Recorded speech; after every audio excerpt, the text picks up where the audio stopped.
सर्वेभ्यो नमो नमः। सर्वेषां हार्दं स्वागतम।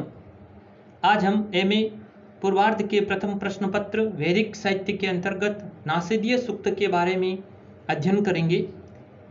नासदीय सूक्त ऋग्वेद के 10वें मंडल का 129वां सूक्त है। इसके ऋषि परमेष्ठी प्रजापति और देवता सृष्टि स्थिति प्रलयकर्ता परमात्मा है और इसमें त्रिष्टुप छंद का प्रयोग हुआ है। इस नासदीय सूक्त ऋग्वेदिक ऋषियों की अलौकिक दार्शनिक चिंतन धारा का मौलिक परिचायक है। इसके प्रारंभिक मंत्र में तत्व चिंतक ऋषि की जिज्ञासा के दर्शन होते हैं कि सृष्टि की उत्पत्ति के पूर्व सृष्टि की क्या स्थिति थी। सृष्टि का उत्पत्ति से पूर्व सृष्टि की जो स्थिति है कि सृष्टि से पूर्व प्रलय काल में सृष्टि किस तरह से विद्यमान थी, उसी का उल्लेख इस प्रथम मंत्र में हुआ है। मैं मंत्र का वाचन करता हूं, फिर हम इसके अर्थ को देखेंगे। परमेष्ठी प्रजापति सृष्टि उत्पत्ति विषय इस सूक्त में क्या कह रहे हैं। इसके प्रथम मंत्र में नासदासिन्नो सदासित तदानिम नासिद्रजो न योमो परो यत् किमावरीभिः कुह कस्य शर्मणम् अम्ब किमासिद गहनम गभीरम। क्या कह रहे हैं परमेष्ठी प्रजापति। नासदासिन्नो सदासित तदानिम नासिद्रजो न योमो परो यत् किमावरीः कुह कस्य शर्मणम् अम्ब किमासिद गहनम गभीरम।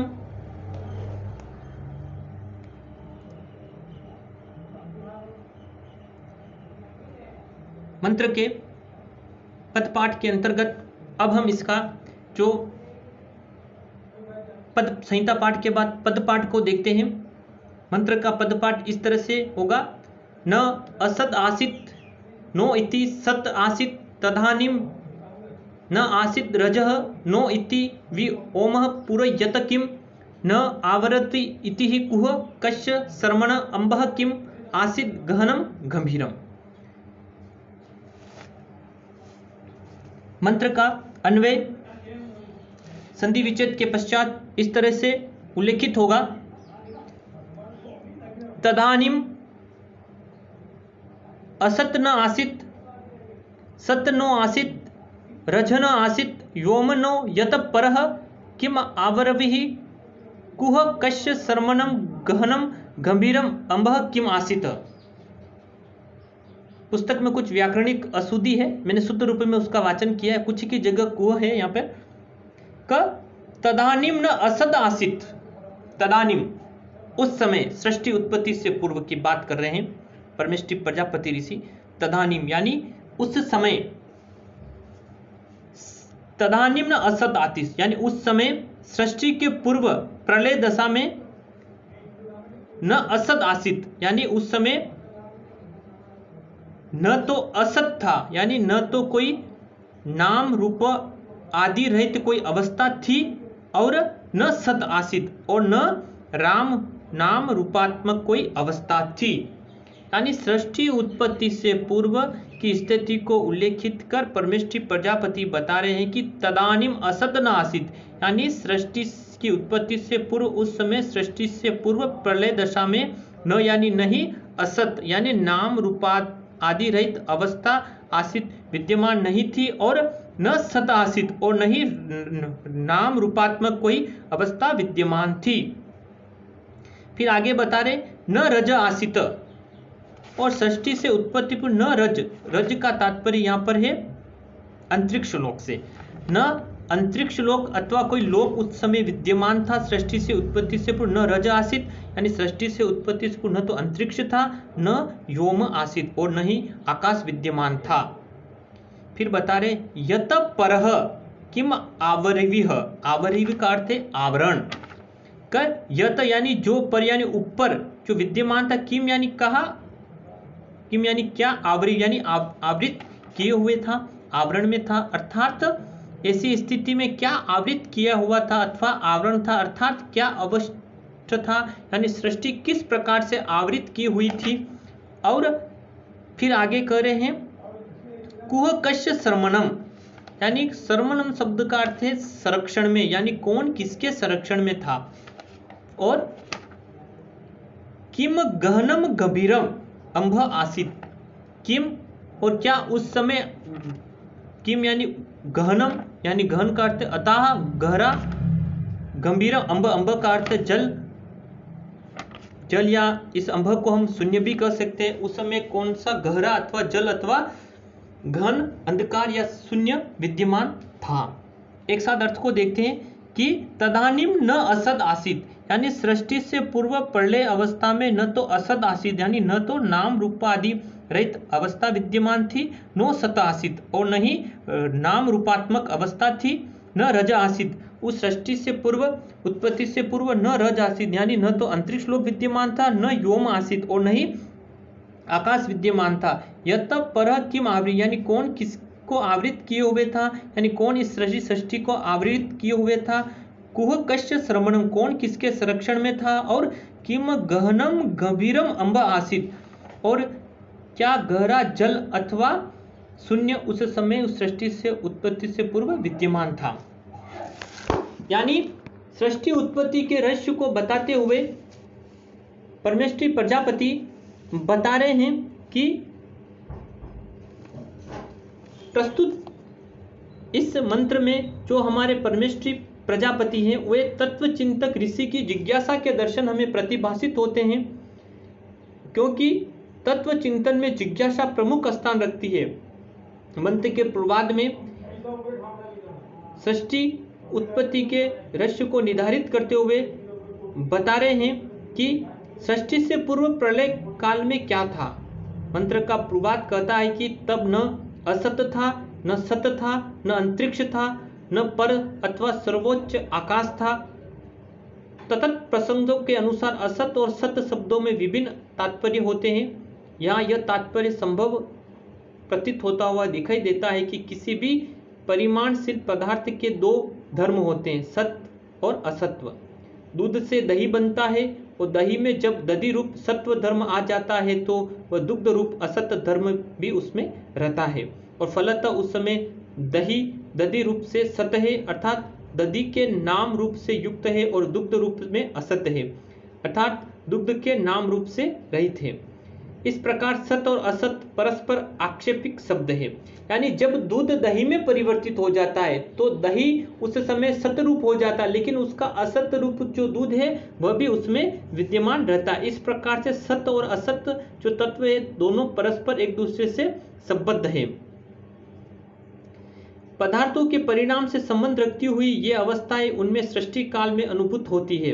अतः स्वाभाविक रूप से यह मानना पड़ेगा कि प्रलय काल में न सत है और न असत है, क्योंकि तब कोई भी पदार्थ सापेक्ष दृष्टि से किसी भी रूप में सत अर्थात नाम रूप युक्त और किसी भी रूप असत अर्थात नाम रूप विहीन नहीं रहता है, अपितु इन अवस्थाओं से भी पूर्व की ऐसी निरपेक्ष सूक्ष्म अवस्था में पहुंच जाता है जिसे किसी भी अपेक्षा से सत्व असत्व असत्व नहीं कहा जा सकता है। इस निरपेक्ष सूक्ष्म अवस्था को आगे के जो मंत्र है उसमें हमें बताएंगे, वो तमस के रूप में इसको परिभाषित करेंगे।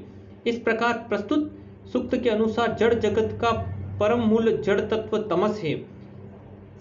संभवतः इसी सूक्त के आधार पर उपनिषदों में अव्यक्तम अक्षरे लियते अक्षरम तमसी लियते आदि के रूप में मूल जड़त्व को तमस कहा गया है, और अव्यक्त और अक्षर का भी ऐसा मूल बताया गया जिसमें ये दोनों लीन हो जाते हैं। इस प्रकार से इस सूक्त में हमें सृष्टि उत्पत्ति के उस रहस्य को बताया है कि तदानीम न असत आसीत, यानी सृष्टि से पूर्व प्रलय अवस्था में न तो नाम रूपात आदि रहित अवस्था थी, असत विद्यमान था, और न सत यानी न राम रूपात्मक अवस्था थी। फिर कह रहे न रज आसीत, उस समय न तो आकाश विद्यमान था, न व्योम आसीत, उस समय न अंतरिक्ष विद्यमान था। यत पर किम आवृत, यानी कौन किसके संरक्षण में था, कौन किसको आवृत किए हुए था। उस समय गहरा जल अथवा कोई शून्य विद्यमान था। यह जो अंब शब्द है इसका सामान्य अर्थ जल है, किंतु जब अंतरिक्ष और आकाश की सतह का ही निषेध कर दिया गया है तब जल की सतह का निषेध होना संभव प्रतीत होता है। इस प्रकार यहाँ पर शून्य का अर्थ कुछ उचित प्रतीत होता है, इसीलिए यहाँ पर मैंने शून्य आपको बताया था। अब हम इस सूक्त के दूसरे मंत्र को देखते हैं। दूसरे मंत्र में क्या कह रहे हैं हमारे ऋषि परमेष्ठी प्रजापति। त्रिष्टुप छंद में ही निबद्ध है सारे सातों मंत्र। क्या कह रहे? न मृत्युरासीद अमृतम न हि त्रहि न रात्र्या अहन आसीत प्रकेतः आनिदवातं स्वधया तदेकं तस्माद् दयानयन पर किम न च नाश। क्या कह रहे ऋषि परमेष्टि प्रजापति? न मृत्युरासीद अमृतम न हि त्रहि न रात्र्या अहन आसीद प्रकेतः आनिदवातं स्वधया तदेकं तस्माद् दयानयन पर किम च नाशम।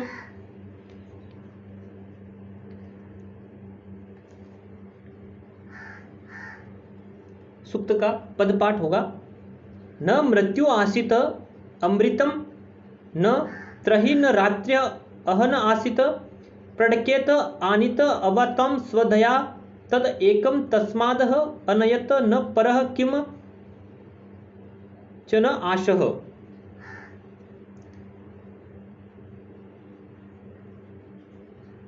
मंत्र का अन्वय होगा।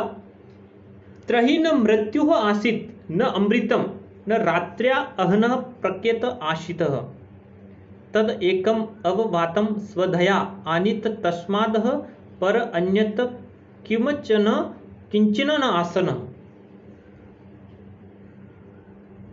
त्रहि न मृत्यु आसित यानी सृष्टि से पूर्व प्रलय काल में न तो मृत्यु थी। त्रहि न मृत्यु आसित यानी सृष्टि से पूर्व प्रलय अवस्था में न तो मृत्यु थी और न अमृतम और नहीं अमरता विद्यमान थी, यानी नहीं मृत्यु का अभाव था अर्थात न जीवन था।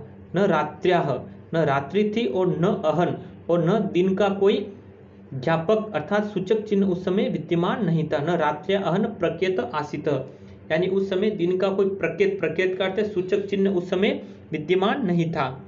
तत का अर्थ वह अनिर्दिष्ट स्वरूप वाला, यह तत शब्द बताया है ना, यानी वह अनिर्दिष्ट जिसका कोई रूप नहीं है ना। ततः वह अनिर्दिष्ट स्वरूप वाला तत्व क्या कह रहे? एकम यानी अकेला ही, अवातम यानी न वातम यानी बिना प्राण वायु के, स्वधया यानी अपनी स्वयं की धारण शक्ति से क्या कर रहा है?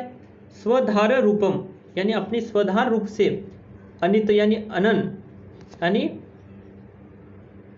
करे हैं कि तत् एकम अवया स्वध आनित तस्मात् यानी वह जो प्राण तत्व रूप है, वह तत्व शब्द रूप है, वह बिना प्राण वायु के अपनी शक्ति से ही अनन यानी श्वास प्रश्वास, अनन का अर्थ श्वास प्रश्वास क्रिया करते हुए क्या था? वह जीवित था। तस्मात् यानी उससे, ह यानी सचमुच यानी उससे सचमुच, निश्चित रूप से, परे यानी परे, मूल में अन्यतः यानी अन्य यानी दूसरा, किंचन यानी कोई भी तत्व आसत यानी विद्यमान नहीं था, केवल वही परम रूप में विद्यमान था। कहने का उससे परे कुछ भी मूल रूप में दूसरा कोई तत्व विद्यमान नहीं था, अर्थात मूल रूप में वह ततः शब्द है जो बिना प्राणवायु के अपनी धारण शक्ति से श्वास प्रश्वास क्रिया कर रहा था, वही तत्व उस समय विद्यमान था। एक साथ अर्थ को वापिस देखिए कि त्रहि न मृत्यु आसित यानी सृष्टि से पूर्व प्रलय अवस्था में न तो मृत्यु थी, न अमृतम और नहीं मृत्यु का कोई अभाव था, न जीवन था, न रात्र्या अहन प्रकेत और नहीं रात्र्या यानी रात्रि और अहन यानी दिन का ज्ञापक कोई सूचक चिन्ह उस समय विद्यमान नहीं था। तद एकम यानी वह अकेला ही, अवातम यानी अनिर्दिष्ट स्वरूप वाला जो तत शब्द है, वह तत्व अकेला ही, अवातम यानी बिना प्राण वायु के, स्वधया आनित यानी अपनी शक्ति से, अनन यानी स्वश्वास श्वास प्रश्वास क्रिया करते हुए जीवित था, अपना अस्तित्व बनाए हुए था। और तस्मात् यानी उससे यानी उस तत्व शब्द से परे, ह यानी सचमुच, निश्चित रूप से, परे यानी मूल में, अन्यत यानी दूसरा, कोई भी, किंचन यानी कोई भी तत्व उस समय विद्यमान नहीं था, अर्थात वह तत्व शब्द भी उस समय मूल रूप में विद्यमान था। यानी प्रस्तुत मंत्र के पूर्वार्ध में उन तथ्यों या व्रतों का निषेध किया गया था जो सृष्टि काल में हुआ करते थे। सृष्टि काल में मृत्यु होती है, मरण या अभाव का जीवन होता है, दिन रात होते, परंतु प्रलय काल में यह सब कुछ नहीं थे। कहने का तात्पर्य है कि सृष्टि काल में तो मृत्यु भी होती है, व्यक्ति का जीवन होता है, मृत्यु होती है, रात होती है, इन सब का चक्र निरंतर चलता रहता है। लेकिन इस वाले जो मंत्र में ये प्रलय काल की स्थिति के संदर्भ में परमेष्टि प्रजापति बताते हुए कह रहे हैं कि प्रलय काल में यह सब नहीं होता है। जिस प्रकार पूर्व मंत्र में वर्णित सत्य और असत परस्पर सापेक्ष हैं, उसी प्रकार प्रस्तुत मंत्र में चर्चित मृत्यु अमरता तथा दिन और रात परस्पर सापेक्ष है।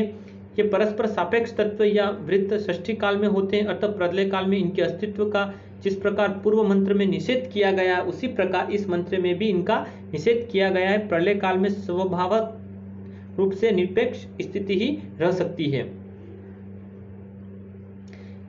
प्रस्तुत मंत्र के उत्तरार्ध में विधानात्मक रूप से इस बात का उत्तर दिया गया है कि इस जिज्ञासा का हमें समाधान किया गया कि तब क्या रह जाता है, तब प्रलय काल में क्या विद्यमान था। तो उसका समाधान करते हुए परमेष्ठी प्रजापति ऋषि में बता रहे हैं कि आनिद वातम स्वदया तद एकम, यानी उस समय वह अकेला बिना प्राण वायु के ही अपनी शक्ति से अनन यानी अर्थात श्वास प्रश्वास क्रिया करते हुए वह तत्व एक विद्यमान था।